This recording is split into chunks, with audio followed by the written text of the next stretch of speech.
Hello, may CIMB ba kayo or user kayo ng CIMB Bank? Kung meron kayong ganyan, may offer na ba kayo ng Revic Credit? Alam niyo ba kung paano gamitin yan? At alam niyo ba na pwede din siyang ma-convert into cash? Ayan. Kung meron kayong CIMB Bank and familiar kayo sa ino-offer nitong loan or pay later offer and credit limit offer na Revic Credit, pwede natin convert ang Revic Credit ninyo into cash. So, paano nga ba ito gamitin? At ano nga ba itong Revic Credit na ito?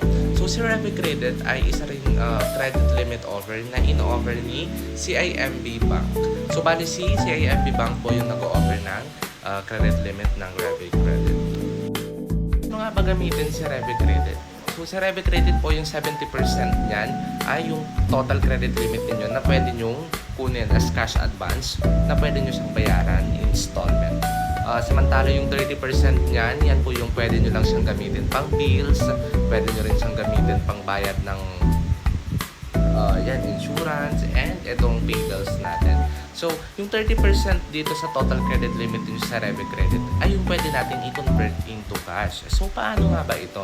So, yung credit limit natin na 30% na remaining credit dito kay Revic Credit, pwede natin siyang i-convert via QR and via Pay.